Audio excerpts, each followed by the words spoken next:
I welcome you, fellow members. It's a one and good evening to all. I'm very much privileged to host this event along with my, all the fellow members. With this, let's start our Golden Jubilee celebrations. So, Tiruchirappalli is the land of rich culture, history, and heritage. And this is one such evening when our Tiruchirappalli branch of SARC of ICAI is also becoming a part of such heritage. This is a red letter day marking the Golden Jubilee completion of 50 years of our service to this bustling city. Stronger the foundation, higher the building.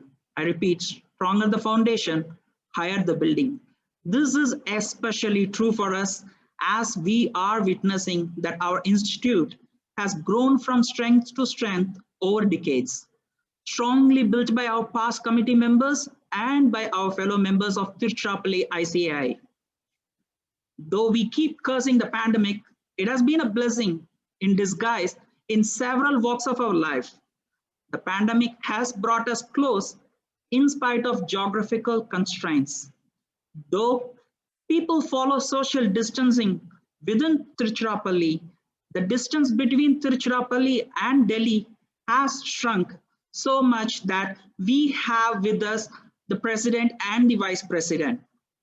With this special excitement, on behalf of Tiruchirappalli branch of SARC of ICAI, I am pleased to welcome our chief guest, CA Nihar Jamburasiria, President ICAI, CA Dr. Debashish Mitra, Vice President ICAI, CA K. Jalapati, Chairman of SARC of ICAI, and guests of honor, CA P. Rajendra Kumar, CA MP Vijay Kumar, and CA G. Sekhar. So with that, thank you for joining us this evening. With that, I request kindly the members to kindly rise for the motto song.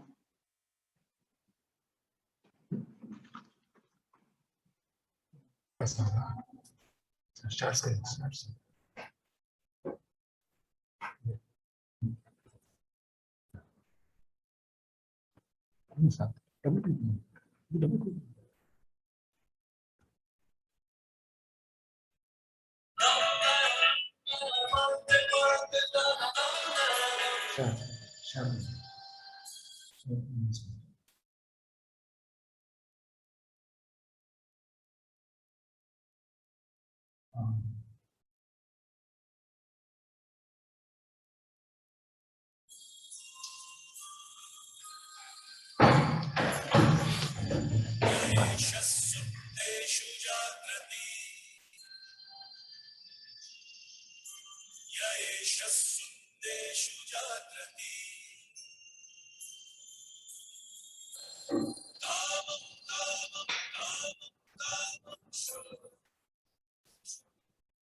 Thank you, members.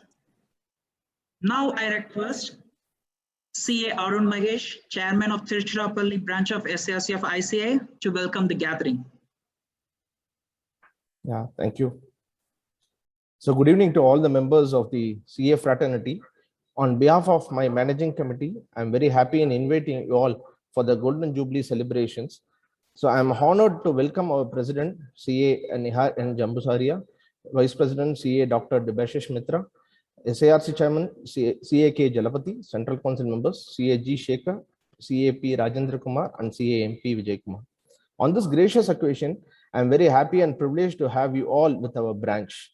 This is in fact a memorable occasion for me, and I'm honored to be among all the professional doyens in this city. So I'm really thankful to my committee and feeling blessed to be the chairman of this branch during this landmark occasion. Tiruchirappalli is often referred to as an educational hub as it has a many century old education institution. But being here and serving the society at a place that itself it makes us proud by marking the presence of its 50 golden years, and even that also make us more proud than its presence. So this educational and supreme professional body, the Tiruchirappalli branch of SCRC of ICA, is feeling proud to do so. So we'd have been happy if this event is say physically, but this technology on hand, we are happy to explore and get connected through you all. So I have to say something. The overhauling of this branch has undergone over these 50 years under the dynamic and able leadership of all predecessors, which was really amazing. Let it be say disseminating of the knowledge or conducting courses or classes for the students or students conference or infrastructure, whatever it might be. They have given everything. So for us and our successor, there is really an uphill task ahead, not alone in the form of dissemination of knowledge, but also in the form of branch unique presence. This COVID has really opened up a lot of avenues as a branch, but if you are not able to deliver the right things at the right time to the branch members and the students, we will be missing the bus. Hence, if the branches wants to make its presence to its members and students, it should understand that the needs of its own members and students and formulate such activities as and when the need arises. As a branch, we should keep in mind that as a partner in national building, we need to ensure that the motto of ICA is also held upright. Hence, we do have the responsibility of not only to hold the torch, what our predecessors have given, but we also have to keep, updated the members and the students with what is required for them by understanding their needs. So we know this Golden Jubilee will not strand our growth and achievements. This will make us even more responsible and vigilant towards the betterment of the members, students, and the nation. So with this, I welcome and also thank all the members. So with this, I really welcome and thanks all the members of our Trichy branch, Trichy, Pudukkottai, and Karur districts who have come here as an August audience to witness our grand celebration of our Golden Jubilee. In fact, I have to say, that is before closing this welcome address to this August gathering, I wish to end with a quote from Tirukkural, which also coincides with our, the quote for the complete CPE series, whatever that we had for the past 3 days and also the today, which is the 4th day. So, which is that Arivudayar Ellam Udayavar, Arivilar Ennudiye Renum Ilar. Actually, the meaning is that those who possess the knowledge possess everything. Those who don't have the knowledge, whatever they may possess, they have nothing. This is the power of knowledge, which coincides with the quote. So with this, I conclude my speech by saying a big thank you to all. So, Jai Hind. Thank you. Thank you, Mr. CM Arun Mahesh. Thanks for a wonderful welcoming gathering to all the members.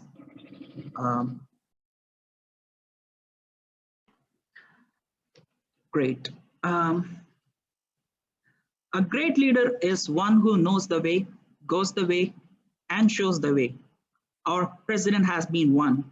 His act of agreeing to join us on this special occasion is a proof that he is a man of action, a man of professional wisdom, vision, and strong organizational skills with an experience of 27 years in practice. C.A. Jambusaria is director of ICA Registered Values Organization and also the representative from ICA or VO on the committee to advise on valuation matters of MCA. C.A. Jambusaria is the chairman of the ICA Research Wing, ICA Accounting Research Foundation, and XBRL India. Also, he is the member of Professional Accountants in Business Advisory Group of International Federation of Accountants. He, in his capacity as President ICI, is representing on International Integrated Reporting Council and the Board of South Asian Federation of Accountants. He has also served as member of SAFA Committee on Professional Accountants in Business. He has been a prolific speaker at national and international forums. He has attended and contributed to numerous national and international seminars. With this high profile, I feel so privileged to welcome you, sir, to provide your presidential address. Welcome, sir.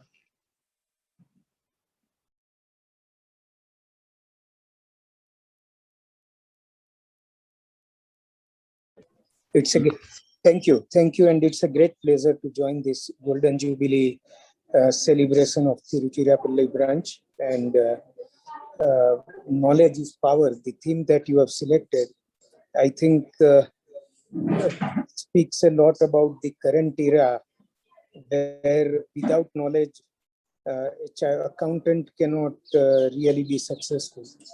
So, at a very right time, you have organized this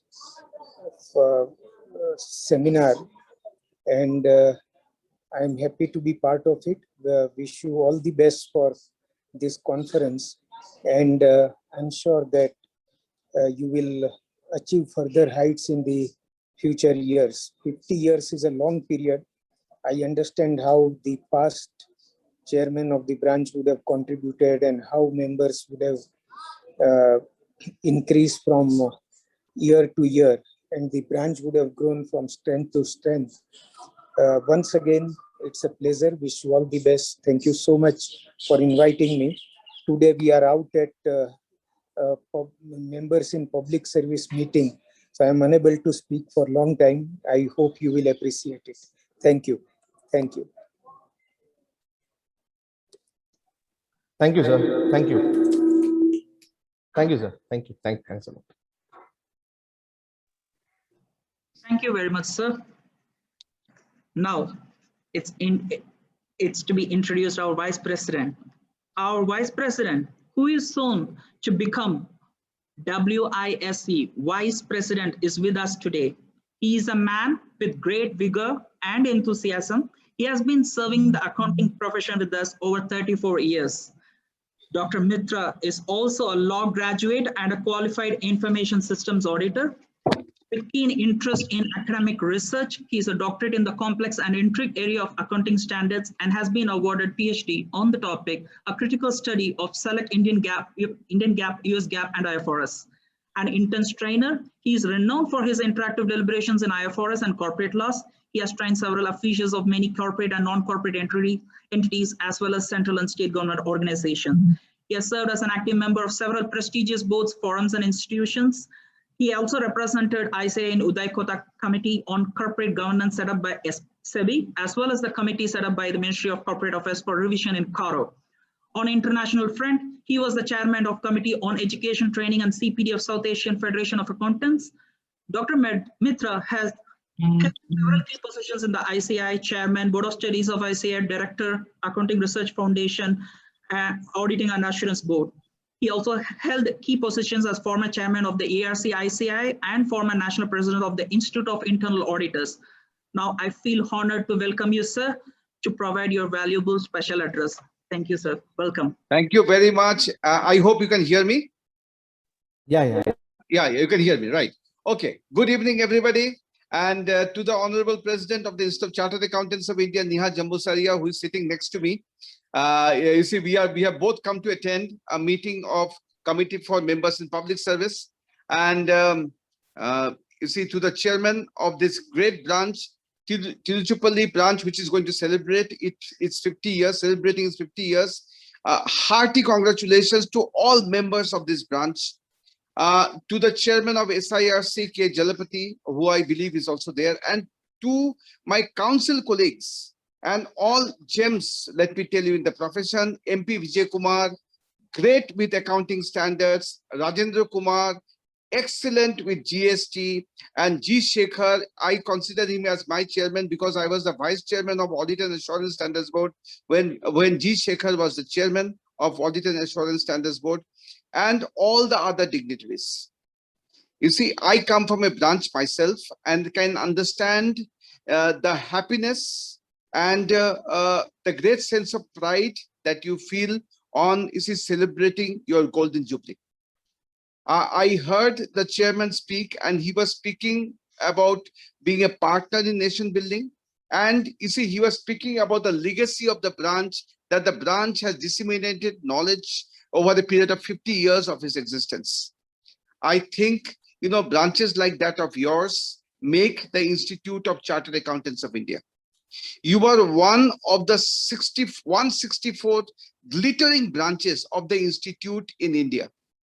And when I talk about the branches of Institute in India, I also must remind you that we have 44 overseas chapters of the Institute and 27 regional representative offices of the Institute. We are also present in 45 countries and 68 cities of the world. And we are the biggest accounting body in the world. So, why do I say all this? I just say all this because you see, all of you should be feeling proud of being part of such a huge monolithic organization.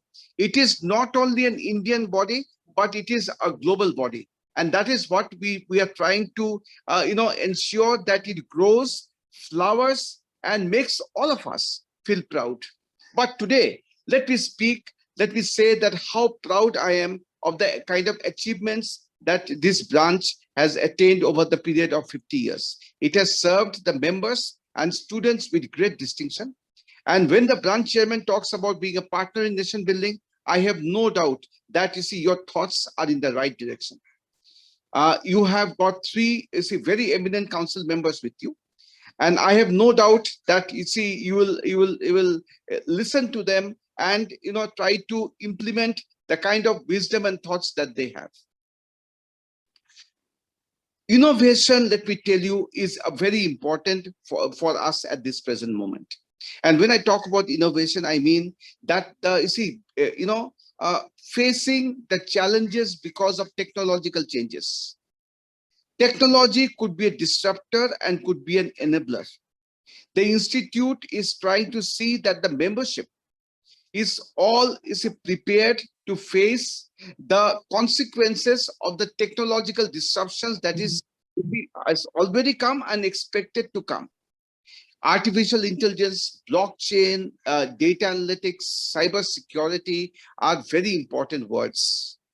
These are some of the words which also MP Vijay Kumar speaks in the council room at times, and we hear him. All right. So you see, the branch members, and I believe there are other branches also which are attending this inaugural function, must note that we are, living in great times of great challenges, times of great change. And our mindset to adapt to that change is very important. But I have no doubt that with the kind of history and legacy that this branch has, it will adapt to the change. The Institute takes great pride in being a partner in nation building, just like your Tiruchirappalli branch. And three words, independence, integrity, and independence, are extremely important words to the Institute.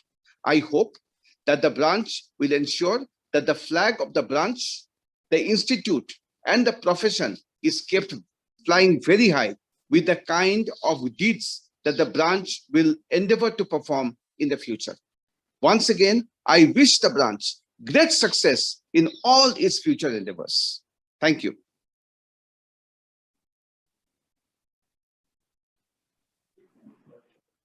Thank you, sir. Thank you for wonderful special address and special note to the members. With that, now it's time to introduce our chairman of SARC of ICA, CA K. Jalapati. He hails from a humble background of family of agriculturists from Salem district, practicing since 2004. He has been serving to the Chartered Accountants Professional Fraternity of Coimbatore branch of ICI since 2007 in various capacities, and he was the chairman of Coimbatore branch for the year 2012 and 13. He was instrumental and closely coordinated with the government of Tamil Nadu for signing of MOU in the year 2018 between ICA and the government of Tamil Nadu to provide career counseling to the students of government schools, which is first of its kind in India. As chairman of the Career Counseling Committee of SARC of ICA, conducting in coordination with ICA and the government of Tamil Nadu to create awareness about the CA course to the students studying in government and government-aided school covering around 1 lakh students and training over 2,500 teachers. And you have been doing a great honor to our institute, sir. And thank you so much and for joining this celebration. And I welcome you now to provide your keynote address. Thank you, Balaji sir. Very respected and beloved President of ICA, CA Nigar and Jambuzaria, very respected Vice President of ICA, CA Debashis Mitraji, the Honorable Central Council members and my Guru, CA MP Vijay Kumar sir, and CA Rajendra Kumar sir, the dynamic Chairman of the branch, CA Arun Magesh, Secretary of the branch, CA Ulagappan, other Managing Committee members of the branch, CA Alagappan sir, and my good friend Sundarajan sir, the ex-officio member of the branch, the past chairman of the branch, participants of this great Golden Jubilee celebration. A very good evening to all of you. I'm extremely happy for being part of this Golden Jubilee celebrations of the Charitable branch in the company of our leaders of ICA and the host of senior members of the profession and distinguished invitees. It is always a delight to be amongst the members of our professional fraternity. And when it comes to joining together and auspicious and memorable and significant occasions like the Golden Jubilee celebrations, it adds to my delight. I therefore thank Arun Magesh, Chairman of the Charitable branch, and his entire team for inviting me to this grand function. The gracious presence of the first person of ICA and the participation by the Central Council and Regional Council members of SCRC add further happiness and richness to this grand occasion. The celebration of Jubilee is a mark of recalling and reliving and releasing the significant milestones and an occasion look back what has been achieved in the past and what is in store in the future. The celebration also provides an occasion for the people concerned to come together, get reconnected and share their happiness as well as their contribution to the occasion. It is in this respect the presence of senior members of the profession in this function would give an opportunity for them to recall the contribution of the founders of the branch with whom they had closely interacted. Particularly for the younger generation of chartered accountants, this is an occasion to recall, recognize the contribution of the founders and the senior members of the branch, and for their foundation and the roadmap they had laid and nurtured by their successors. I am sure the future team would continue to take forward the legacy and serve the interest of the members and the students and the profession as a whole. In this good occasion, SCRC assures its fullest support in the endeavors of the branch. The efforts of the organizers to combine the celebration with an educative platform with the knowledge-related sessions shows their involvement and intent to offer continuing professional education to its members in tune with the theme of the 4-day program, the knowledge is the power. I wish this branch to continue in their pursuit to serve most effectively in the cause of our members and students in the days ahead. Our branch celebrating the occasion in a befitting manner, bringing back happy memories and creating great thoughts for years together is to reflect on the commitment that our branch has been fulfilling, for which the branch was constituted 50 years before. It is also an occasion for you to showcase your gratefulness to the contribution of luminaries at the branch to the profession. With this, once again, express my sincere thanks to the organizers for inviting me to this grand function. I also thank our beloved President and Vice President for gracing this occasion with their august presence.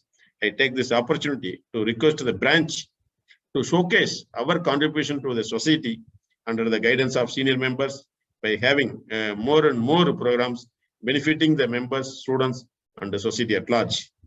I convey my warm greetings and a grateful thanks to the members of the Charitable branch for actively participating in the events of the branch and looking forward to their continued support. Once again, thank you so much for this great opportunity. Thank you. Thank you. Thank you very much, sir, for your valuable key address. Now it's time to introduce our guest of honor to call upon to provide their key address. CA G. Shekhar, Chairman of Auditing and Assurance Standard Board, who is unable to join us today due to his pre-committed work, He has expressed his warm wishes and gratitude to all our members on this Golden Jubilee celebration. Moving upon, I welcome CAP Rajendra Kumar, Chairman GST and Indirect Tax Committee, to provide his valuable keynote address. Thank you, Master of Ceremonies, CA Balaji Selvaraj. Very esteemed Golden Chairman of this wonderful branch, Tiruchirappalli branch of SIRCHF ICAI, CA Arun Mahesh, my very good friend, CA SP Ulagappan, other managing committee members who are here, CA Vetrivel sir, the ex officio of the branch, CA R. Sundararajan, my leader of the southern region, CA K. Jalapati, a towering personality among chartered accountants, not only merely by height, but also by knowledge and his nice disposition, MPV. I need not say more his full name because that three letters are sufficient to describe the gigantic personality of MP Vijay Kumar. The past chairman of the Golden Jubilee branch who have joined here, all the other members of the branch, and of course, our president and vice president who are here and who provided their good wishes to all of us. Trichy has been the cradle of, I must say, civilization in Tamil Nadu. It is only unfortunate that Trichy could not emerge as the capital of Tamil Nadu, and Chennai took over from Trichy. It is not only cradle of civilization, it is the seat of power, and it is a seat of knowledge, and a seat from where the rulers of erstwhile Tamil Nadu ruled from here and also at many places. It is also a seat of divinity, seat of spirituality. The Institute of Chartered Accountants of India, the branch established in 1971, probably a year before I was born. And this particular year, 1971, and today, if you look at the year 2021, 50 years. 50 years is not a number. 50 years is not simply the years that have passed, but 50 years of contribution, not only to Trichy, not only to Tamil Nadu, not only to India, but to the world. Because the members of the branch are spread far and wide. The members of Tiruchirappalli branch can be found in the United Kingdom, they can be found in the United States of Americas, and they can also be found in the neighboring countries. In fact, Trichy is one place where I first came for doing some professional work as late as 1994, if I'm right. That was the first time I came to Trichy to do a professional work, even before I qualified. Or I must say, after coming to Trichy, I qualified as a chartered accountant. And Trichy has been one of the lucky places for me, since I became a chartered accountant after I came here for an audit. And my principals, under whom I was trained as an article assistant, were erstwhile employees of BHEL. They resigned from BHEL, voluntary retirement. And these two chartered accountants, E. Mohan and Vijay Raghavan, these two chartered accountants who were in BHEL, they set up, or what I can say, they actually set up an industry, and that industry was the first disposable syringe unit in India. It was set up by two chartered accountants. Can you believe it? And they belong to Tiruchirappalli. In Pondicherry, they set up the first disposable syringe manufacturing plant, which was manufacturing disposable syringes at minus 20 degrees centigrade with the WHO's authorization. And I was blessed to have been their trainee those days. So Trichy is kind of something attached to me and very, very closely. And that is why I am also here physically present today in this branch to get the feel of the Golden Jubilee and also spend some time with the chairman and other members who are present here. Days will pass by. You will definitely celebrate the 100 years as far as the branch is concerned. Many members will join. Many members will attain greater heights. And as a branch, you have been continuously contributing to your membership. And to those who come to you, you are a seat of hospitality also. In fact, we are in the challenging times, not only personally, but also professionally. All around us, we see changes. In fact, yesterday, I was looking at some of the quotes of very famous personalities. And in one place, I found it was written, you can never find change. You can never find change. And if you don't find change, you must think that you are dead. I mean, that is what was the quote like. It was telling that change is the order of the day and changes will continue to take place.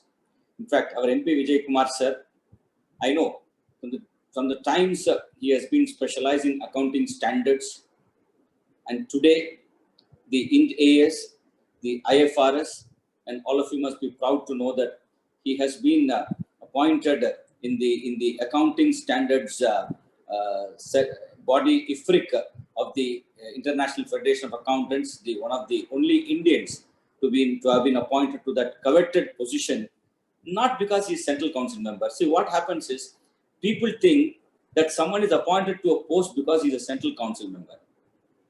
We must know what the position is before telling that, oh, he's a Central Council member and he has been given that position. Absolutely no. MP Vijay Kumar gets that position because of the expertise, because of the knowledge, because of the deep study that he has done in particular subject, and it is totally unconnected to what is called as his Central Council seat. So let us appreciate that it is his knowledge that has driven him there. It is his intelligence that has made him sit there, and it is his expertise that has made him welcome in that august body. Congratulations, MPV. We are proud of your achievements. Friends, it is really a very warm feeling for me today to be in the midst of all of you. And I would not take much more time. As I know, as I said, changes and challenges will continue to be there, and the profession will evolve over the years. We used to file income tax return manually. I used to fill up paper forms, etc. But today it is online. It is online, and I don't know whether it is online even today, because I know there are a lot of hiccups that are going on. But then once something stabilizes, it will be smoothened, and it's only a matter of time. When a metro is being built, the hardships that we face while traveling on the road, and once it is done, and the metro runs very smoothly, the roads are fine, the travel time is lesser, we feel very happy that we have been contributory to this change. That is what is happening today. We are contributory to the change that is happening in the entire income tax site. We must feel proud that we are going to contribute something to the next generation of chartered accountants. And we are those who are going to take the challenges of that change forward. Thank you very much, esteemed Chairman, for allowing me to speak. And if I have spoken a little longer, I apologize. Thank you very much. Oh, sure, sir. Thank you. Thank you.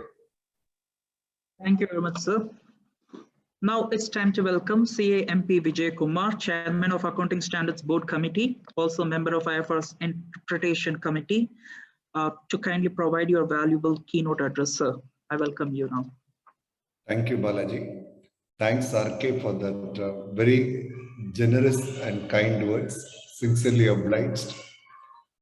Senior members of the profession, past chairman of the branch, first person of the branch, first person of the region, RK, and all managing committee members, professional colleagues, greetings to all of you.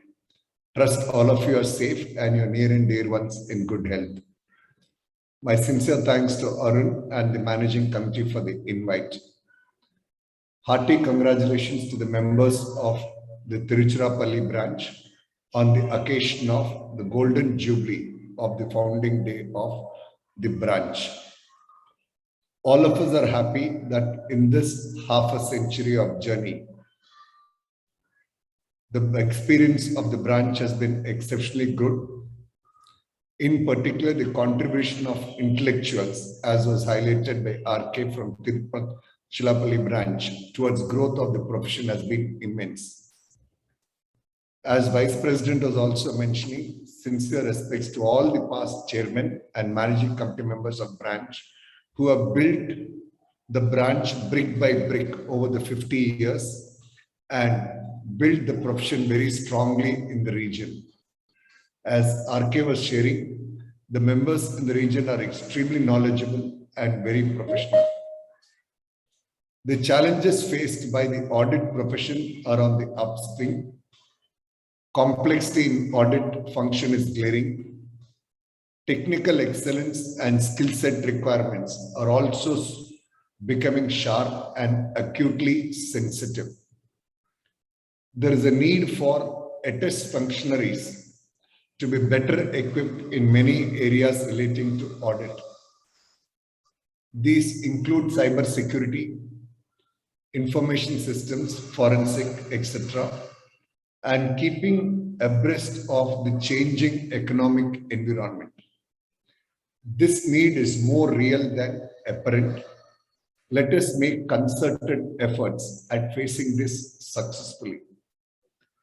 May this Golden Jubilee occasion mark the day of pledge. I request, may this Golden Jubilee occasion mark the day of pledge for bringing about a visible and admirably positive change in knowledge and skill sets of all professionals who can reach and retain the highest standards of professional ethics that constitutes the foundation of the profession.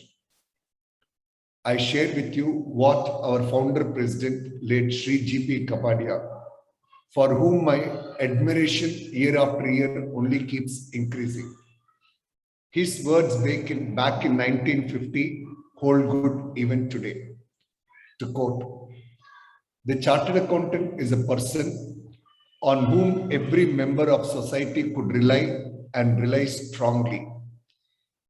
His certificate would be won by way of a seal and hallmark, of which would inspire confidence in the minds of all concerned as certificates by a person fully competent and holding a charter from the supreme legislature of the country for the purpose." Unquote. These words are unquestionably pertinent even today. I wish the Golden Jubilee function success. I extend my felicitations to each member of the managing committee of the branch led by Arun on the efforts that would make this grand success. Stay safe, stay accountable. Thank you all. Thank you. Thank you, sir.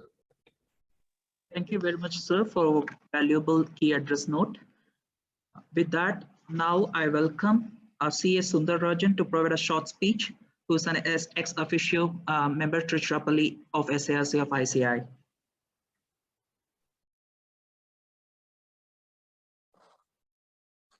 Respected Chairman of the branch, Arun Mahesh and his team, Chairman of SIRC, Jalapati sir, respected Central Council members, CA MPV sir, CA RK sir, respected President and Vice President of our institute, respected past Chairman of the branch, who are all present here, respected members and students of the branch, Namaskaram to you all. Unity of the members of the branch, the support of seniors is established here with the success of this Golden Jubilee program. Varayu was the capital of Chola period, kingdom of the Chola period, ruled in the past, ruled in the past. And as RK sir said, this was a capital earlier in the history, and now you cannot change it because Chennai has made it. So I feel most of the intellectual people have come from this place because of the facility available to them, and even in the history period. And another facility what is available now is, which I find from the field, is that there are most father-son combination here, and that has made this branch a successful branch in succeeding the legal hierarchy.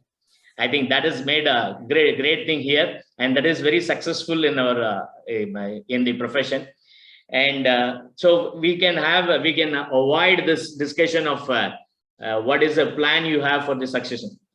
I think that is one of the topic we have in our CP hours also. And this part, this is it's an educational city also. This is an educational city. In the past, why I'm saying it is in the past is that we are now getting we have to get more students to come to our fold. And this city has got earlier was an education city, because Trichy was which had maximum schools, was producing a lot of students with high grade marks and to the next level.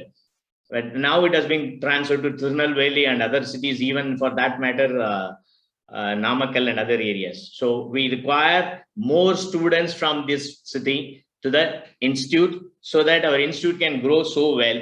So we need to concentrate more on the education of the students and bringing in the students. That's a pet project of our chairman, which is a pet project of our chairman. And that needs to be concentrated more here also, so that it will be much successful. As you said, I'll have to do it as a short speech. I don't want to elongate it further.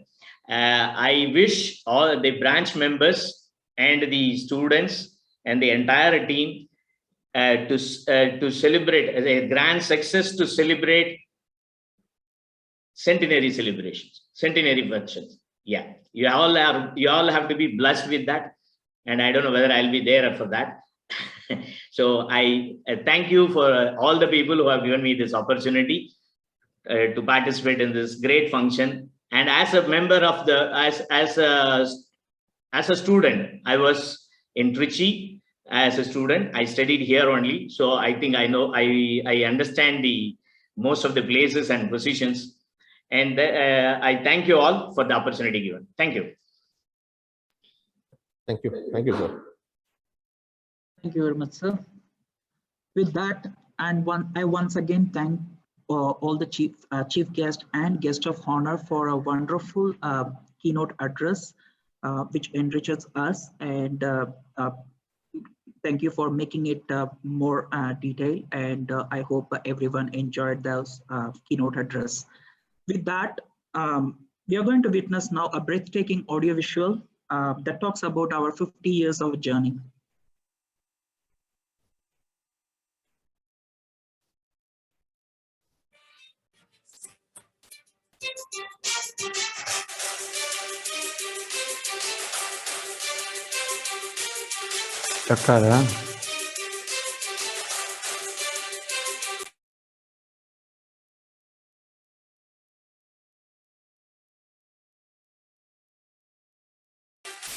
Charitable, also called Trichy or Trichy, is a major city in the heart of Tamil Nadu.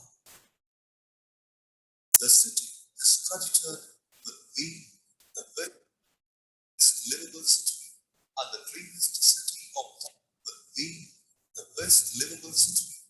the cleanest city of Tamil Nadu. It is the fourth largest city in the state. Charitable is also called as Temple City. The most prominent historical and religious monuments in Charitable include the Rock Fort, the Ranganatha Swami Temple at Srirangam, and the Jambukeshwara Temple at Tiruvanekkavu. We the educational and professional body. The Trichinopoly branch of ICAR is also getting the credit by joining the list of making its presence for golden years.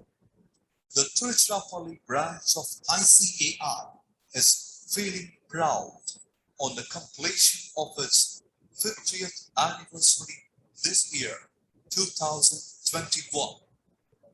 Presently, Trichinopoly branch of SIRC of ICAR consists of Trichy, Pudukkottai, Ariyalu, Karu, and Perambur districts. It is only due to the existence of quality accounting professionals. Trichy was able to become a business hub even during the British era. The economic background in the city was nurtured with the help of the finest and largest accounting body in India and second largest accounting body in the world, ICAR. Trichinopoly often referred to as educational hub, as it has many centuries old educational institutions. Among those who graduated from institutions are Nobel laureate C.V. Rao, former presidents of India APJ Abdul Kalam and R. Venkataraman. Other popular personalities are S. Rangarajan, Sujata, K.A.P. Viswanathan, and Vanitha Rangarajan. As being an education hub, Trichinopoly was also able to produce enormous chartered accountants with the help of the ardent seniors in this profession. Over the years, student strength have been increasing as everyone started understanding the importance of seeing, which paved the path to create a separate examination center and later, in turn, the branch too. On 18th August 1971, the Institute of Chartered Accountants of India notified Trichinopoly to set up a branch, which was called as Trichinopoly branch of SIRC of ICAR, with the able leadership and initiative of seniors like late C.A. K. Santana, late C.A. N. Krishnasamy, late C.A. G. Balasubramanian, C.A. N. Krishnasamy, etc. ICAR approved to commence the branch at the Temple City. The branch had its humble beginning at Tendu in a very small place, and later it moved to a place near the district magistrate court, Trichy, for a very short period. After the short span of operation, where the district court branch moved its operations to number 35, Chinnakari Street, Trichy. In the initial periods, the branch premise was also used for the purpose of supply of all physical forms for enrollment, examination, articleship, etc. Branch was privileged to have late C.A. K. Santana as the first chairman. He can be said as one of the pioneers to make Trichy an educational hub, as he was the founder and the chairman of the prestigious many educational institutions in the city. Under the eminent leadership of past chairman late C.A. N. Krishnasamy, late C.A. G. Balasubramanian, and late C.A. S. Sethuram, branch didn't limit the knowledge dissemination provided to the members, for the size of the branch it was, as and when required. During the period 1979 to 1985, the branch had C.A. N. Krishnasamy as the chairman. Branch was privileged as he not alone served for the community of India, but also the government of Nepal. He is practicing chartered accountant both in India and Nepal. At the age of 87, Even today, he is serving the community of both India and Nepal. During the year 1985 to 1988, the branch had its first non-practicing CA as the chairman. CA M. Ramachandran was at the helm of affairs there. He was then an assistant general manager of finance of prestigious institution, Messrs. Bharat Heavy Electricals Limited. From 1988 to 1995, the branch had CA R. Khalid Basha and CA M. Shafiqullah as chairman. They were able to continue the proceedings left by their seniors and lay the path for all the successors. C.A. Lewis O'Donnell was chairman of the branch during 1995 to 2000. During his tenure, the branch started bi-monthly study, circle meeting, organized seminars and conferences periodically on subjects relevant to practicing chartered accountants.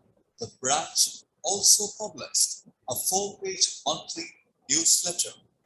The SIRC chairman appreciated the activities of the branch and presented in person a commendation award in the year 1995 and 1996. The institute appreciated the activities of the branch in the following years as well. The then president of the institute visited the branch and commended its activities. Sponsored by ICAR, the branch conducted a 2-day All India Student Conference to promote the study of CA, and over 600 students took part in the conference. Secretary from ICAR appreciated the quality of the speakers and the attendance.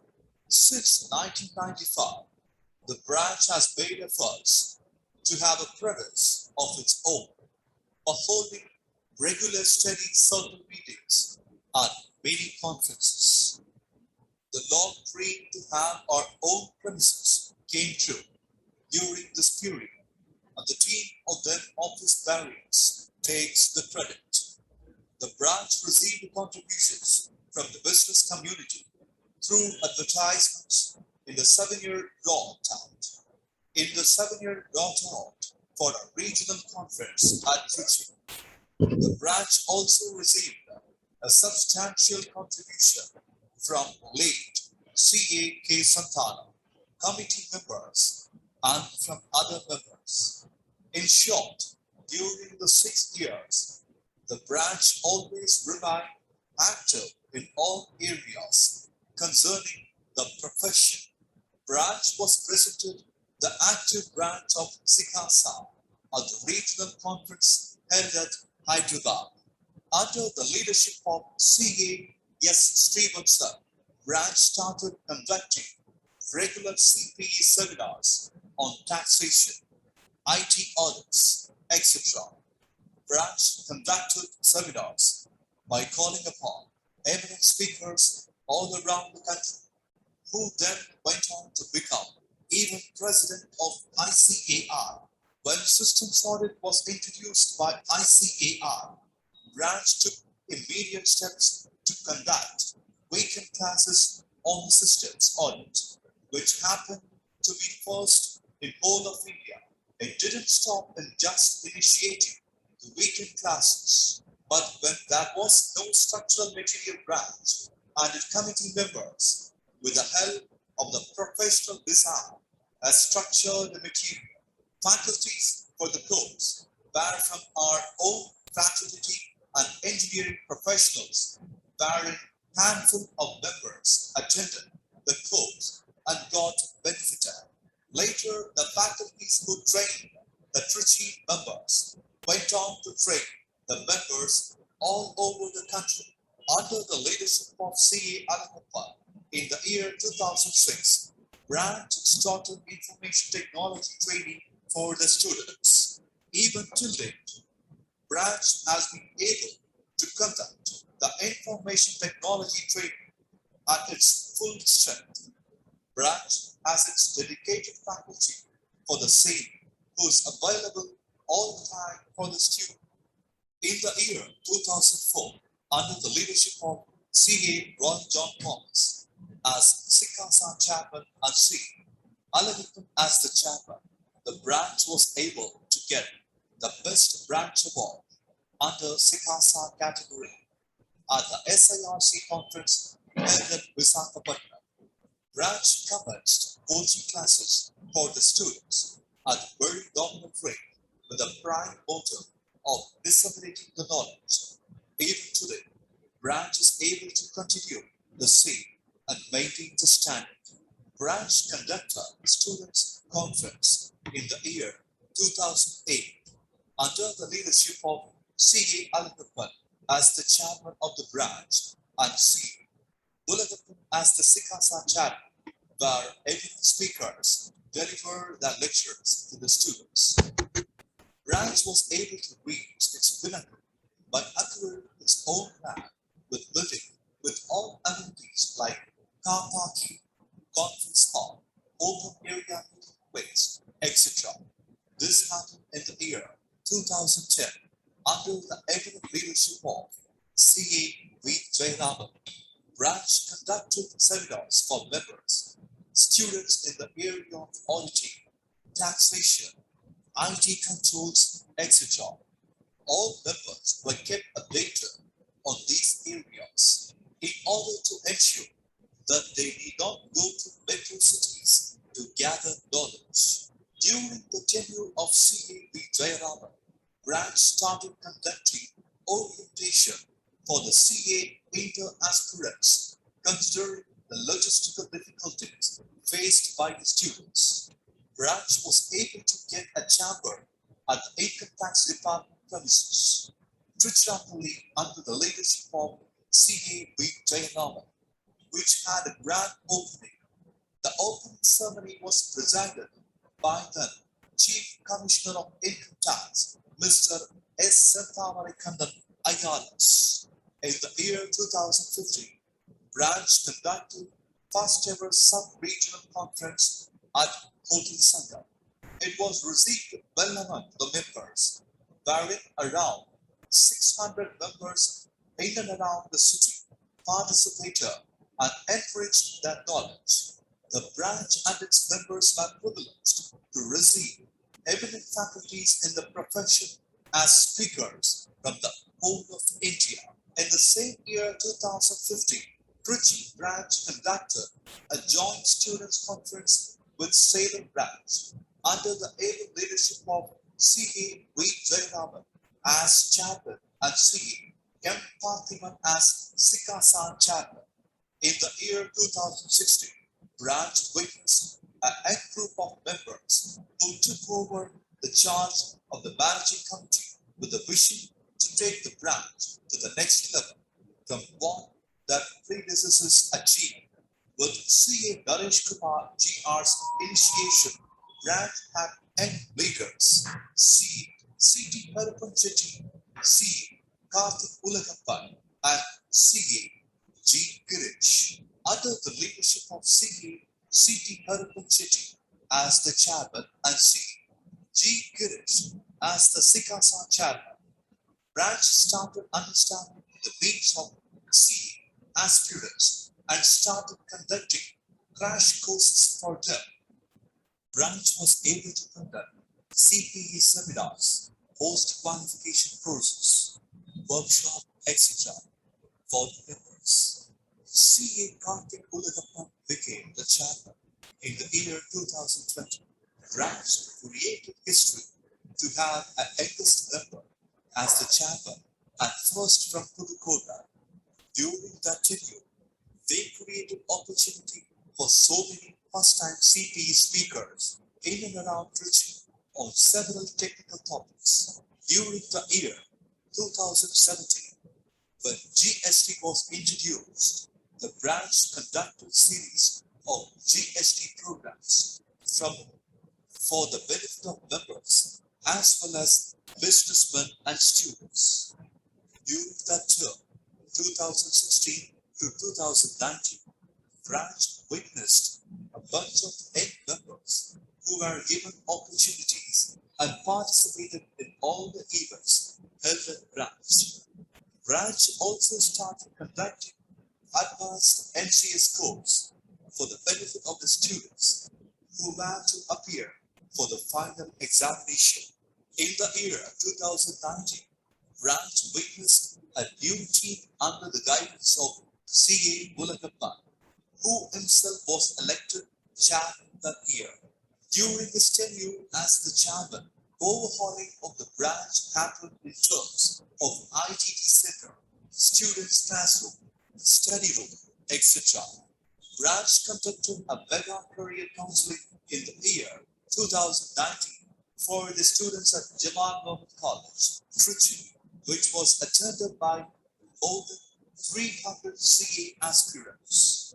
CA Paramasivam was elected as the chairman in the year 2020, wherein he was the first chairman from Karu under the leadership of CA Paramasivam in the year 2020. Not only the branch, but the entire world was forced to experiment all the available media to disseminate the knowledge to the members and students due to the COVID outbreak. Under his tenure, branch took all immediate steps and conducted first ever online meeting platform for students as regards to back audit. On the very next day, when CA Institute made order to curtail all physical meetings. In fact, Trichinopalli branch was the first branch to conduct a virtual meeting in southern region. During the pandemic, the branch also conducted the coaching classes for the CA Foundation and CA Intermediate in online platform for the whole year. Nothing stopped the branch from sharing the knowledge. All online platforms were used to enlighten the members on the recent updates at their desk. In future, we do have the responsibility not only to hold the torch of what our residents have given to us, but also need to keep the members and students updated with what's required for them. However, we know that this golden jubilee will not stand our growth and achievements. This will make us even more responsible and vigilant to march towards the betterment of the members, students, and the nation.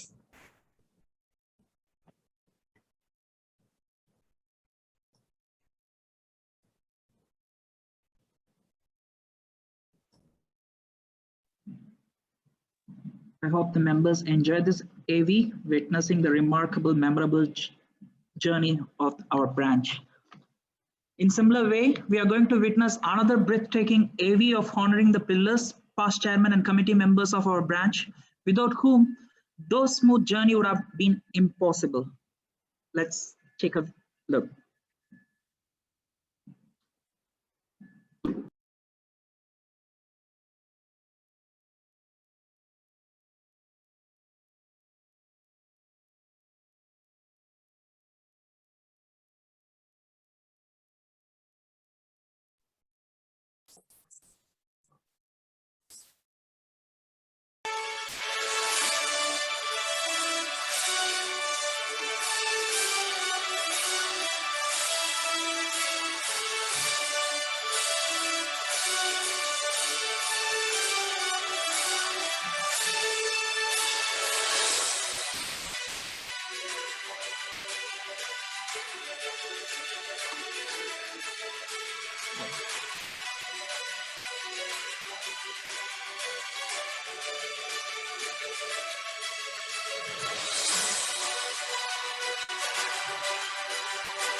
I thank committee members for creating a wonderful video rekindling our memories. With that, now I welcome Secretary CA Vetrivelji to present vote of thanks. No, sorry, CA Ulagapanji to provide his note. Good evening to all. We are privileged and honored to have our President Nihar J. Jambusaria and Vice President CA Dr. Debashish Mitra in this Golden Jubilee celebrations as the chief guest. We thank the President and Vice President for sparing the time and with being with us on this memorable day. We also thank CA K. Jalapati, Chairman of SARC of ICA, for addressing us on this day. We also thank P.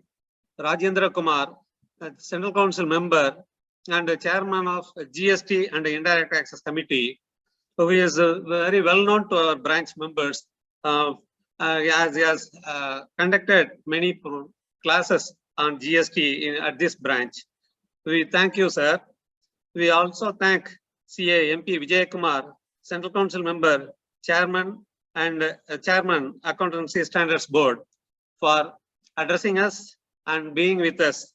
We also thank CAR Sundararajan, our ex-officio member, who has been with us for these 3 years and giving advice to us. Thank you, sir. Thank you, ex-officio member. We also thank the speakers of this Golden Jubilee celebrations, CA Kapil Goyal, CA V Raghuraman, CA T Banasekar, CA Louis R. Dominic, CA G. Ramesh Kumar, CA S. Srivatsan, for enriching our knowledge. Thank you, sirs. We also thank past chairman and managing committee members who have rendered valuable services in moving forward the Trichy branch to this Golden Jubilee. We also thank our senior members who are the guiding torch for younger generation. We thank all the members for participating in this memorable celebration. Finally, we thank our staff members for their wholehearted cooperation in running the branch, conducting CPEs, and celebrating Golden Jubilee. Thank you all. Thank you. Thank you very much, sir, for a wonderful vote of thanks addressing the members. Now, as a part of this Golden Jubilee celebration, the managing committee has arranged for technical CPE to enrich us with relevant knowledge. Hence, we are happy to have 3 donors of our fraternity from Tiruchirappalli to enlighten us. We hand over the session to Sri CA GR Naresh Kumar to handle the CPE technical session. I welcome you, sir.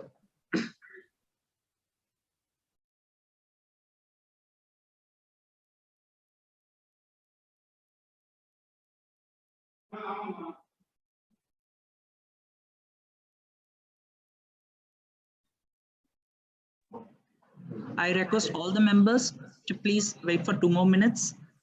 We will be back soon.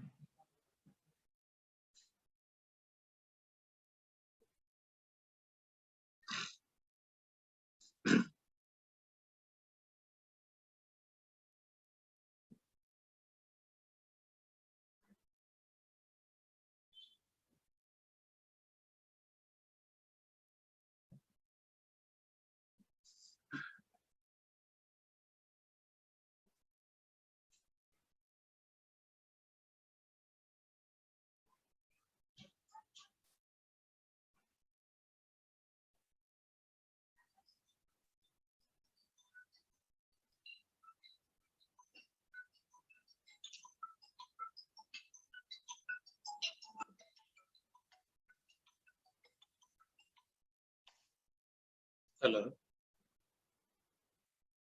வணக்கம் கதிரேசன், நல்லா இருக்கீங்களா? நல்லா இருக்கேன். சொல்லுங்க. இன்னும் 2 வருஷம் கழிச்சு.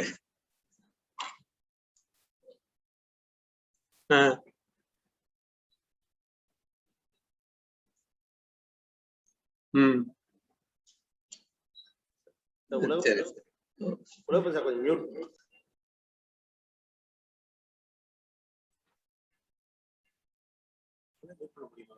ஒரு நிமிஷம்.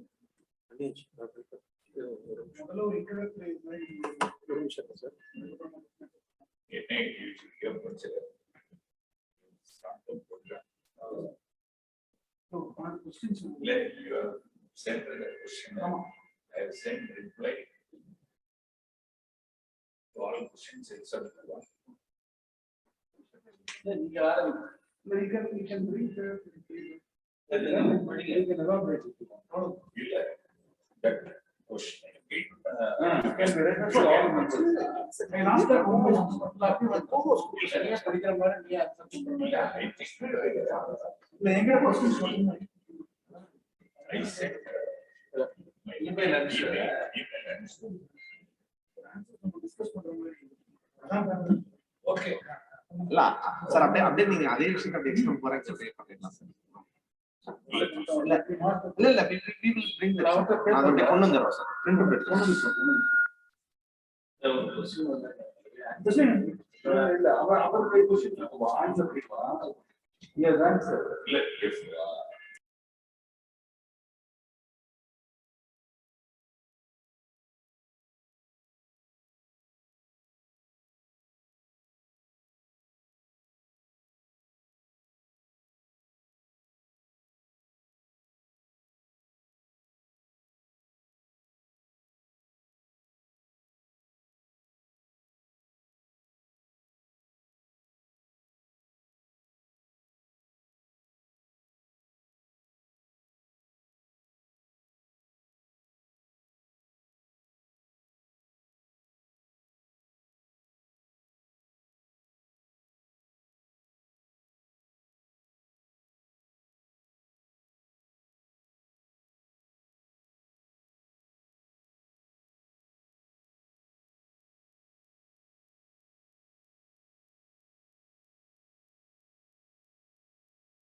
Okay. Good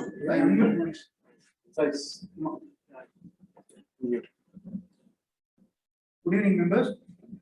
On behalf of the Charitable branch of ICA, we welcome you to this panel discussion on critical aspects under charitable trust and its assessment by the most senior and eminent members of our profession, CA Louis Dominic, CA Stevenson, and CA Ramesh Kumar. We had wanted the Golden Jubilee celebrations to culminate with a knowledge session in a thought-provoking manner and decided to invite luminaries and most importantly, sons of this soil. We are deeply thankful to all the three speakers for having accepted to grace this occasion with their presence and a power-packed decision. I'm honored to introduce CA Louis Dominic, senior member of the profession and who has been in practice for the past 5 decades in the areas of taxation, audit, and assurance services. We are also thankful for his contribution to this fraternity by way of authoring a book titled Charities Under Tax Law recently, and has also graciously given copies for circulation of members to the. Thank you, sir. I'm honored to introduce CA Srivasan, senior member of the profession and who has been in practice for the past 4 decades in the areas of taxation, audit, and assurance services. Srivasan sir has always been a pillar of support to us and has stood with the branch for any request we have put forward to him. Thank you, sir. I'm honored to introduce CA Ramesh Kumar, senior member of the profession and who has been in practice for the past 5 decades in the areas of taxation, audit, and assurance services. Ramesh Kumar sir has ever since been supporting the activities of the branch and has also been a speaker at Kochi branch during numerous occasions. Thank you, sir. We once again welcome all the speakers. The floor is now open to the already prepared questions, which I will go one by one. Question number 1. Whether a charitable trust can donate to another charitable trust with the same object / different objects? Will the answer be different if the donation is towards cause? To the first.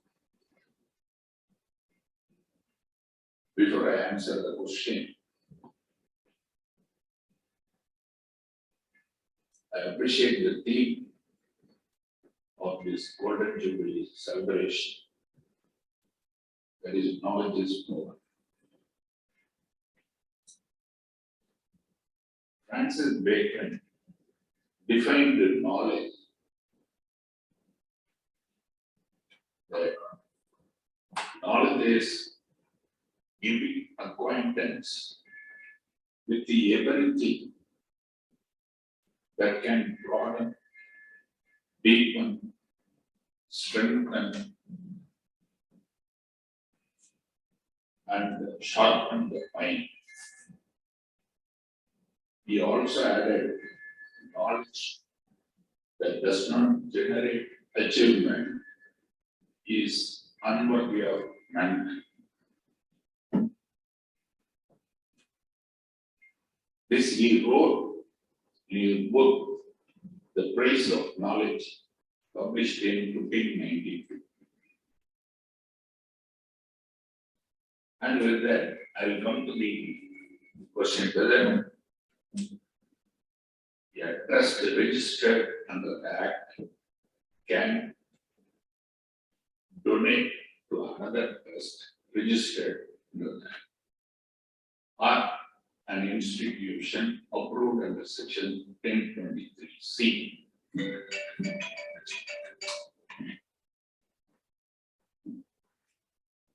The Act prohibits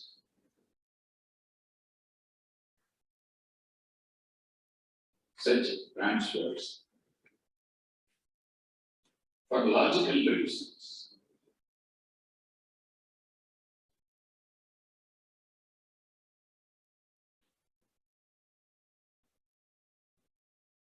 A person receiving donations cannot say he is again donating as the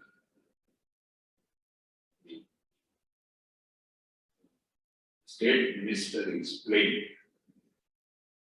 regarding the temple lands and all of that. He said the state received these lands from the kings, and the state has no authority to give the land to the occupants. So they have to be leaseholders. There is certainly a logic in this. It is not permitted. It is not permitted. Second,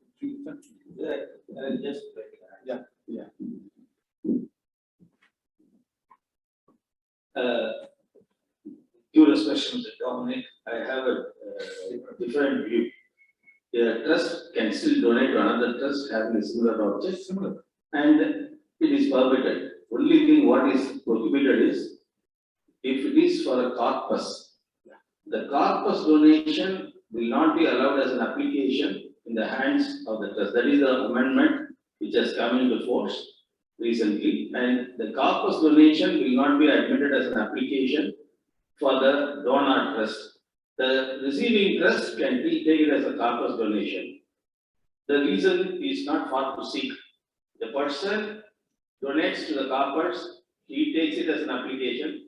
The recipient takes it as a corpus and he does not admit as its receipt. So to avoid that, this amendment has come into being, and normal donations, voluntary contributions, as it is known under section 224(2)(a), can be done by a trust to another trust having similar objects. I totally go with Srivatsan. Although morally, as Mr. Dominic said, it may not be correct.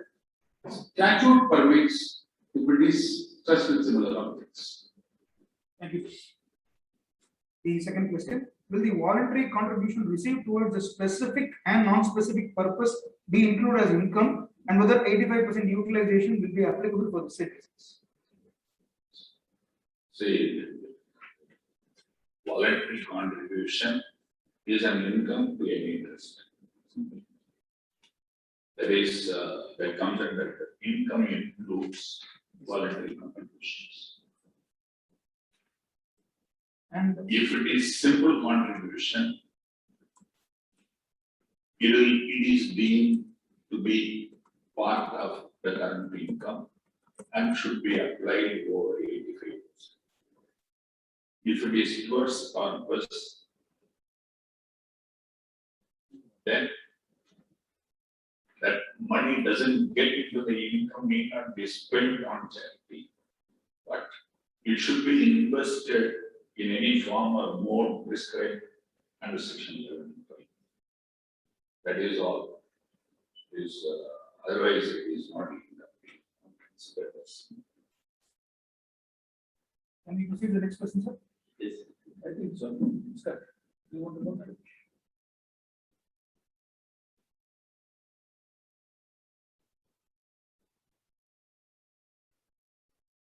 Yeah, third question.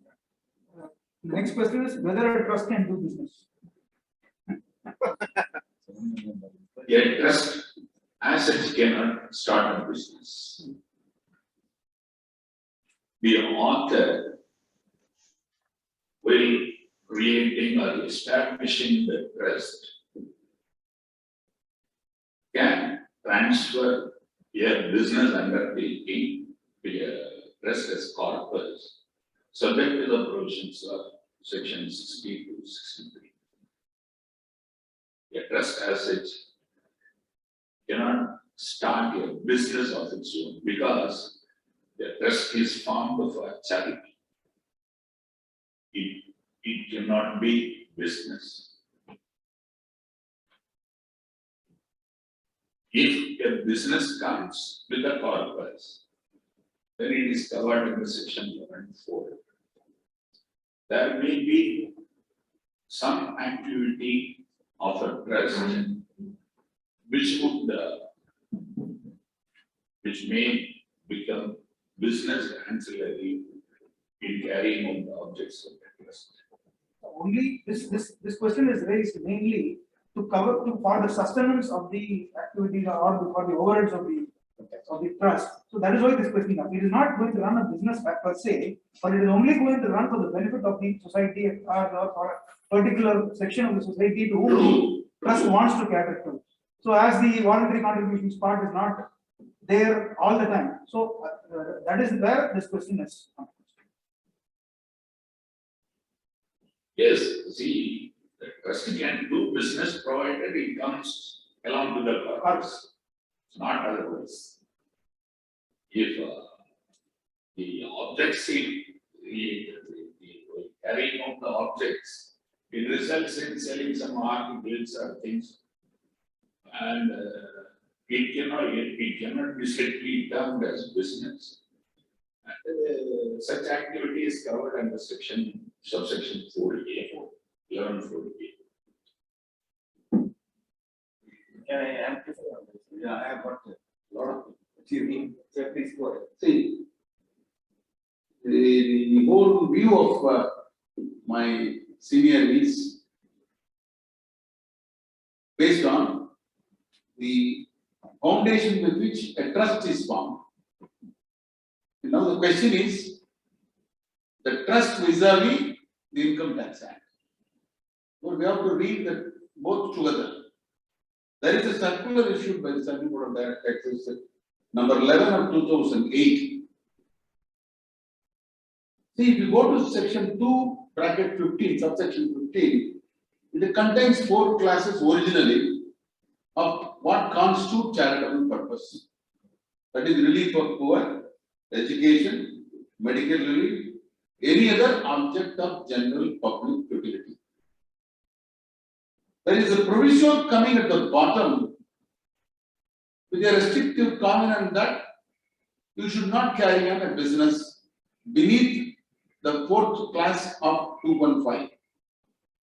There was a controversy whether the carrying on of a business is applicable for all the 4 institutions or only the 4th institution. The circular clearly says that it is only in the case of class 4, that is any other object of general public utility, only the carrying on of business is totally prohibited and it cannot exceed more than 20% of the gross receipts. Am I correct? In other words, as the compare told, if you have to carry on a trust with some business together, the Act itself provides. See, there are umpteen number of case laws on that subject. Because relief of the poor doesn't mean offering of alms. It means that you have to alleviate poverty, you have to upgrade a downtrodden man. Therefore, running of the so-called self-help groups was considered as a charitable activity. There are decisions for that. I will leave a handout to the chairman. Absolutely, there will not be any fear that the carrying on of a business, as rightly pointed out by Mr. Dominic, if it is clubbed together with the charity of relief of poor and education and the medical relief, absolutely there will not be worry that it can be done. Yes, sir. See, whether a trust can do a business or not is fully discussed in the case of the trust That is old law, sir. by the Supreme. That is the authority. It is old law. No. That is the authority. Even today, even today. So what is this? No, I just want to amplify on what my senior said. What Mr. Dominic said regarding Tandi Trust, I wish all the members who are listening to this program and who are otherwise trying to get the information about this program, I urge all of them to go through the decision of Tandi Trust letter by letter. It's a very, very interesting decision of the Supreme Court, and the trustee deed was drafted by the founder himself, Aditya himself drafted, who was a bar at law. And that trustee deed was interpreted by the Supreme Court, and the trust, the business itself has been endowed. See, similar to Tandi Trust, we all know that there is one Papan, Richard Papan. This Richard Papan is also the business itself is the trust. Similarly, Hamdard Labs, in that case also, or the Supreme Court again, Hamdard Labs is also the Supreme Court, which says that the business itself is the purpose of the trust. In those cases, there is no issues. regarding the interpretation of the proviso to section 215, any other object of general public utility not involving profit. These 7 words, the any other object of general public utility not involving profit, contains 7 words. These 7 words have been elaborately discussed by the Delhi High Court in Indian Trade Promotion Organization, which is a landmark decision of the Delhi High Court, which says if the running of that object is not, the object must be profit making. It is not that the activity is profit making. The object of running it must be profit making. Unless that is satisfied, the disability under section 215 will not apply. Here, in the case of the Indian Trade Promotion Council, they were leasing out the Prakriti Maidan, which was taken on lease by this organization to various persons to put up stalls. They made a huge profit on those stalls. So, whether this will constitute carrying on of business and whether it is hit by the proviso to section 215, because it is neither education nor medical relief nor relief of poor. It comes under the residuary clause of any other object of general public utility not involving profit. And as Mr. Ramesh Kumar pointed out, the disability or the proviso covers only the 4th category, now the 7th category, and only that is affected. And as long as the object is not to make profit, but it is only to make the activity makes a profit and it is spent on charitable purposes, it will be still exempt. Please also refer to the decision of the Supreme Court in Hamdard Labs, Tribune Trust, which is again, Tribune Trust is exactly same as Kandi Trust. Tribune is a newspaper published and circulated in Punjab and Haryana. Even in that case, they have held the disability under the proviso to section 215 will not be attracted if it is the final object is charitable in nature. And another thing I would like to add, the word defined under section 215 is only charitable purpose. Suppose there is a religious trust. The religious trust is not governed by section 215 at all. It can carry on business and the religious trust can do anything it wants. Thank you. Point. Can you go to next question? I would request the listeners to read the decision in the case of Gujarat Maritime also. That is the vital decision that compelled the government to bring in the last. Thank you. Next question, sir. Whether a hospital college have to compulsorily get registered under section 12A for claiming exemption under law? No, hospitals, institutions which are fully aided or the government aid is more than 50% of their gross receipt, they are exempt under 1023C, straight exemption. Again, if the receipt is less than 1 crore of rupees, they are totally exempt under section 1023C. The basic difference between section 10 and section 11 is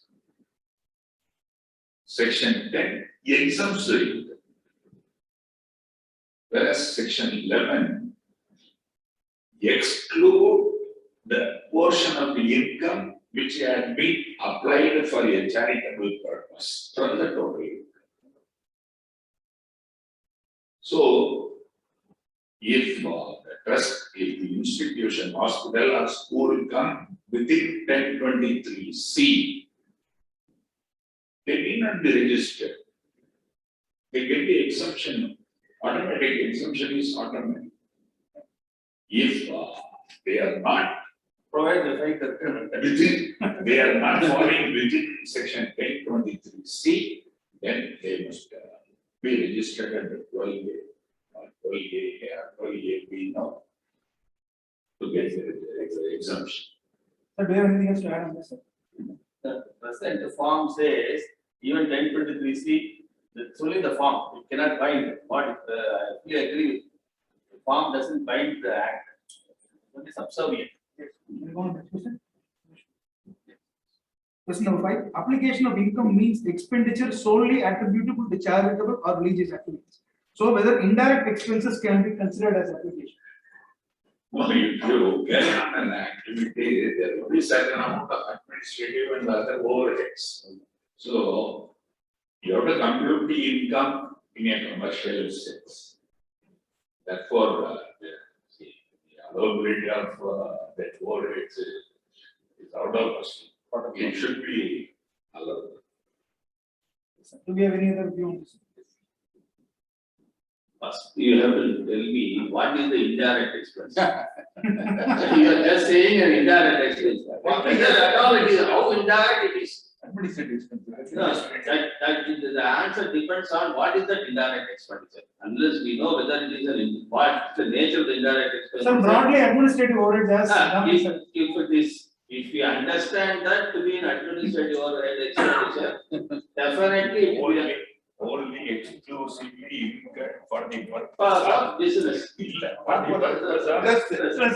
Not for the benefit of the other. As Mr. Dominic rightly pointed out, the decision of the Bombay High Court, the Indian Bankers Association case, upheld this argument. While computing the income, it has to be computed in the commercial sense.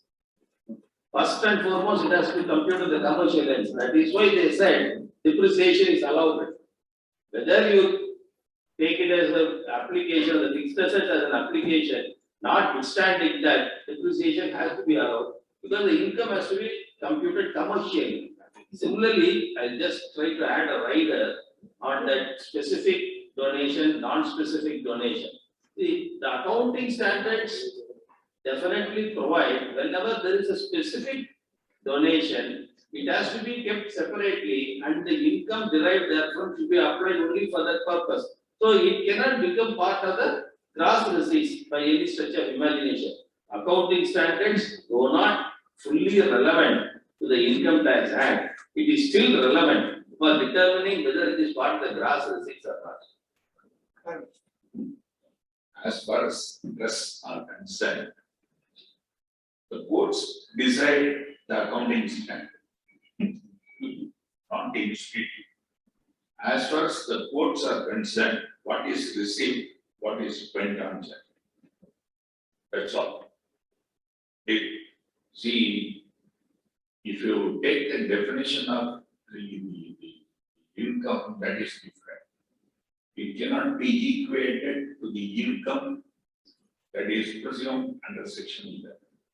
Here, it says income arising from properties held under a trust. This cannot be equated to the various heads of income given in section 14. Chapter 3 is a separate code. Every court has agreed it is a right law. It has been recognized universally. So, when the code is a distinct thing, section 14 to 59, certainly would not apply. Commercial principle, you are getting depreciation. Now the act prohibits. Okay, that you cannot claim. Next question, sir. Whether audit report is applicable even for unregistered trust under income tax? There is no question of audit report. Unregistered trust is an AOP. It cannot use even Form 7, Idea 7. It is, they have to file the return in the appropriate form, which is applicable to the business. That's all. Thank you. So the next question, when a trust belatedly files its return on income as per the time allowed under section 139, benefit is exemption under section 11 and registration under section 12A will be withdrawn. Is there any remedy for the assessed in case of any such circumstance? Let me hear Ramesh. Let's put the ball in my court. Talking blind, we will go by the letter and spirit of the act. Section 139(4)(c) mandates that the return has to be filed on time provided in the statute. And that was I was able to pick up a circular which also says that if I don't file the return, the consequences of not filing the return is the losing of the registration. So the question is whether there is any remedy for this. I have been searching and breaking my mind on the subject for the past one day. I could not find any remedy. Let Mr. Stevenson amplify myself.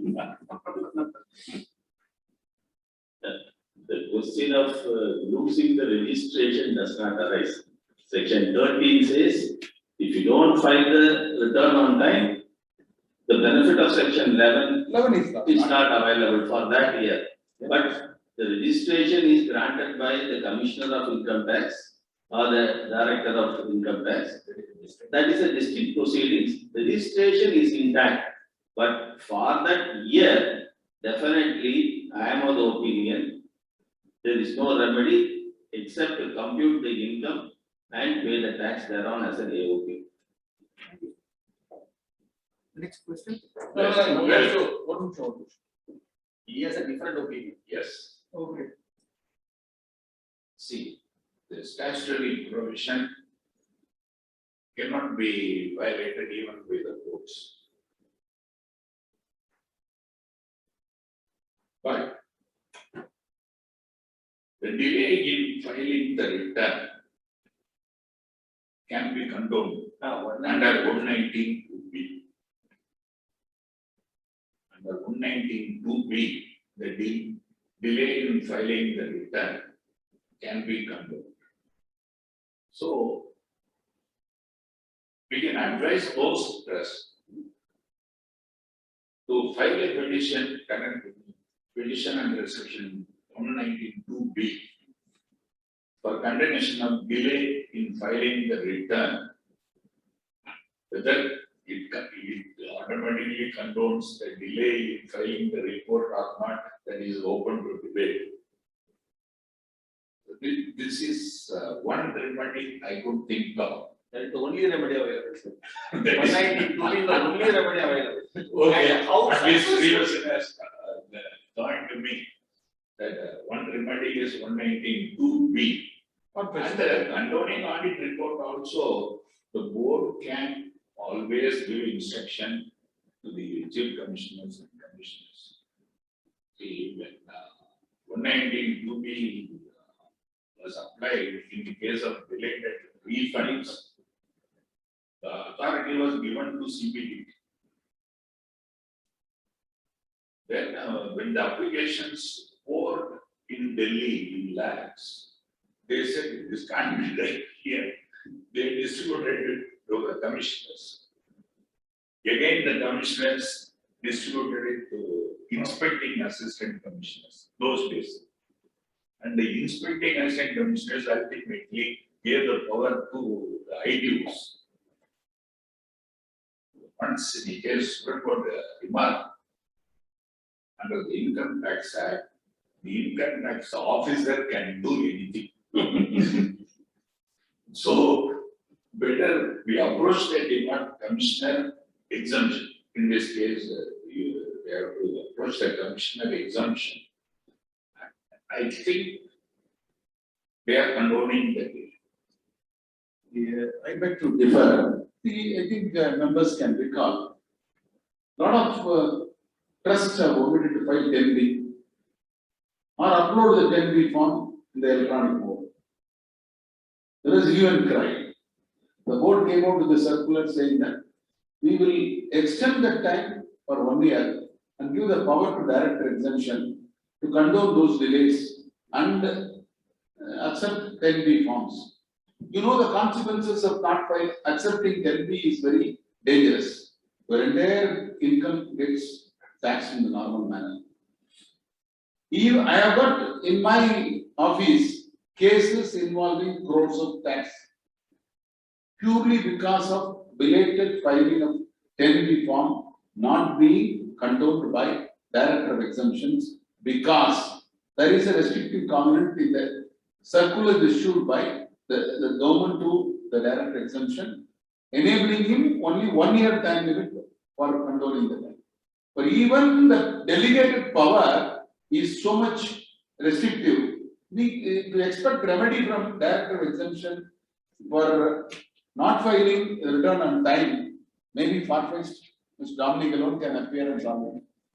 Well, if Commissioner Exemption denies, I think you can file a writ. That's what they have consequence. What is time? And the courts are, I tell you, courts are always very lenient as regards these time limits. As so far as charity is concerned, they will. There is a lot of cases, thousands of cases are there. Let us hope to see light at the end of the tunnel. You have to go to the. A must be worth the candle. Next question. Asset procured out of borrowed funds, whether the procurement can be claimed as application. Now the Act itself has clarified that the borrowed assets purchased out of borrowed funds cannot be claimed as application. That is for sure. Except for the true people. The portion you can claim. That goes without saying. If I borrow 75 rupees and I invest 25 rupees to purchase the asset, then 25 I can always. There is one more thing. Even a repayment of the loan, you can claim it as application. Yes, repayment that also is made clear. Yeah, the circular it is made clear. Thank you. Next question. What will happen to the income not applied in excess of 15% once set apart after the expiry of stipulated period? Similarly, whether the trust claiming exemption by section 2020 should apply at least 85% of its income? See, there is great amount of confusion. Yes, sir.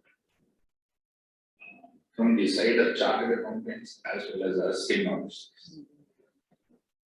See, a trust is expected to apply 85%. If it falls short of 85%, the first place to look at is the bank statement for the month of March. Whether any money is received in the bank end of the year and it will not be applied immediately. Then you can file Form 9A and the next year you have to spend the money 100%, not 85%. Alternatively, you can choose 11, section 11, and you can file an application to the SNO for accumulated. And even if you fail in that, you can still go to the 11.3A. So the Act provides ample chances to apply the limit. In case you have not done anything, you have not filed a Form 9A, you have not filed any application for accumulation of income, but still you have applied only 50% during the year. What will happen? Pure and simple. That 50% has been applied for a charitable purpose. The rest 50%, not 35%. The rest 50% will be taxed as an AOP. That's all. Yes, this is a Nothing. It will be taxed under section 164(2). So, as an AOP, it will not suffer. Again, I just add because some of the officers are adding it as taxing it as maximum marginal. AOP, no, it is not possible to tax under maximum marginal rate. Maximum marginal rate will apply only in the case of income brought to tax for violation of section 13, 1C and 1D. Nothing else. Otherwise, it will be taxed only as an AO. No, we get the difference between taxing as AOP and taxing as MMR. MMR is different. Certainly, the maximum marginal rate applies where there is violation. Because it is penalizing the trust. Only when there is a violation of law, then you are penalized. Say, for example, if if you are holding money in some other asset not specified at 11.5, even for a single day, it can be penalized. Even given an advance to a founder or other of trust for a single day. More than 1,000. More than 1,000 rupees per year. It is. Thank you. What is the procedure for creating corpus fund and whether prior permission is required from income tax authorities? No, the corpus is what the author gives the trust donor. And whatever the corpus donations are received after that, and the surpluses, if you make over the period, that forms part of the corpus. It doesn't require any permission from the department. Would you like to add anything, sir? What is a corpus donation and what is a voluntary contribution is at the discretion of the board of trustees. If I issue a receipt as a corpus donation and take a letter from the donor that is meant for the corpus, finished. You strictly go by idea 7, I think you have to give details. Yes. Give details. So you have to make your records very clear. That's all. The donor must first write a letter saying that I wish to contribute for you to the corpus of your trust because you are doing a great service to this society. Then you approve the receipt, you will pass a resolution in the board. Thereafter, you immediately take a check from them. No cash donations. Cash donations are taxable except religious trusts. That is the ultimate question. Whether only the collections of religious trusts are treated as anonymous regulations. No, trusts are exempt. 115 BBC subsection subsection 2. The charitable, religious trusts are exempt. They accept any amount of cash donation. For others, there is a limit, 5% of total donations received. So ultimately, I want to make it clear that there is not much of a difference between section 10 and section 11. Section 10 is an exemption provision. 11 is an exclusion provision with a lot of riders. There is one question about application of it. The difference between section 10 and section 11. In the case of institutions covered under section 1023C, if they have not applied 85% in a particular year, the deficit should be made up in the next 5 years. Under section 11, you have to go to the assessing officer, get his approval for accumulation and spend the money on the charitable purpose. Here, under 1023C, the institutions are given a free hand. They can decide. They have to spend it for the next 5 years, but it is very difficult to calculate that application. Very difficult. No, as we know, we would be able to make it Even chartered accountant will be difficult unless proper records are maintained. Thank you. Sir, that brings us to the end of the questions, sir. I request each of the panel member to give their concluding remarks on the general areas of assessment of charitable trust.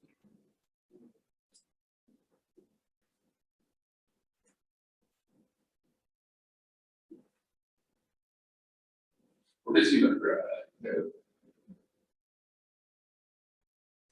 background? Your experience. My experience on the charitable trust audit or maintenance of accounts was uncapped for very long time. In the initial years, if it is a charitable, the return is from a charitable institution, the assessing officer will say accepted and throw the file. He won't go into the records. Now, in the last decade, I think things are shaping up differently, and trusts are expected to maintain proper records, and responsibility, accountability is also more on the trustees as well as the chartered accountants. In fact, in my book, I pointed out a recent decision of the Supreme Court. Chief Justice given that Gujarat University asked for 200 lakhs from the university. She gave a complaint to the police. Police filing a case under anti-corruption law. In Gujarat, I would say, these days they are asking for some donation, and how this can come under anti-corruption. But the Supreme Court viewed it differently. See, the change in approach of the judiciary at the highest level is remarkably, it is very conspicuously, it is towards disciplining the trust. And I think that is a right direction also. And the trusts are playing a major role in they should be disciplined. I welcome all these stringent measures. Despite all stringent measures, so much is going under the table. So some stringent measures are required. I hope the change in provisions of law, change in approach of the court, it will change, it may discipline the trust. Thank you. Most of the charitable trusts are not doing charity, especially in the field of education. And when Mr. S.S.N. Murthy, whom most of you might know, was the chairman, I supported to him, you should tax all these educational institutions, from nursery schools to universities. But he brought that amendment. He said in the direct tax code which he introduced, there is a 50% tax on all these educational institutions. But somehow, because of the 543 MPs, 270 have college. So it is very difficult to get such ideas passed. Apart from that, see, in the case of a trust, one has to be very, very vigilant because there are so many issues. If there have been cases where exemptions are sought to be withdrawn by the income tax officer or the assessing officer. The assessing officer has no role to play regarding the registration in the section 12A or the present 12A. It is the power of the commissioner to either grant or refuse. Unless the commissioner withdraws the registration and the powers vested in him under section 12A, the officer cannot do. Many cases, the officers have attempted to deny the exemption. You cannot deny the exemption without finding fault with the application. You can bring the entire income to tax, that it has not been applied for charitable purposes or various purposes. But you cannot say the officer does not have any power to say that the registration has to be withdrawn. This had happened. So please note that the officers are not empowered at all to withdraw or direct withdrawal of registration under section 12A. Secondly, many a times they will find fault with the actions of the trustees. If the trustees have committed any misfeasance, if it is not covered under section 13, for such acts of misfeasance or impropriety, the trust cannot be punished. The trust exemption or the exclusion which it seeks cannot be touched. The trustees can be criminally prosecuted, but it is not within the powers of the assessing officer. These are also happening. That is why I am saying, because Naresh said what were the experiences under the assessment procedure. Finally, that most of the trusts do not maintain a minute book at all. Please ever always ensure that proper minute books are maintained, or at least ask them to write a minute book and keep it for production. And as a chartered accountant, all of us should ensure that whenever you sign a trust balance sheet, that balance sheet must be attested by the trustees, and the audit report issued under section 10B must definitely back the notes to accounts. Without notes to accounts, do not issue audit report under section 10B, because the standards pronounced by the Institute of Chartered Accountants consider this audit report under section 10B as a regular statutory audit, and therefore the requirement to issue a notes to accounts signed by the trustees is mandatory. Also, follow the practice of getting the trustees first approve the balance sheet. There are instances where the trustees have turned around and said, we have not approved the balance sheet and has been signed by the chartered accountant. See, even the tax audit cases, we should get the accounts approved by the proprietor or the firm partner. They can always turn around and say it is only. Normally what happens, when I ask my client to sign, he laughs at me. It is for you to sign, sir. I need not have to sign the balance sheet. He doesn't understand that it is his balance sheet which I am attesting. It is very difficult, but please educate your clients to sign the balance sheets. This is Srinivasan. Can I seek a clarification from the panelists on the trust, on continuation of delay? Yes, I would like your opinion. Can I go ahead, please? Please proceed. Yeah, on section 119(2)(b), I would like your opinion on circular 6 of 2020. Yeah, can you read the circular? Yeah, I can share the circular. If I'm granted permission, I would share the circular now.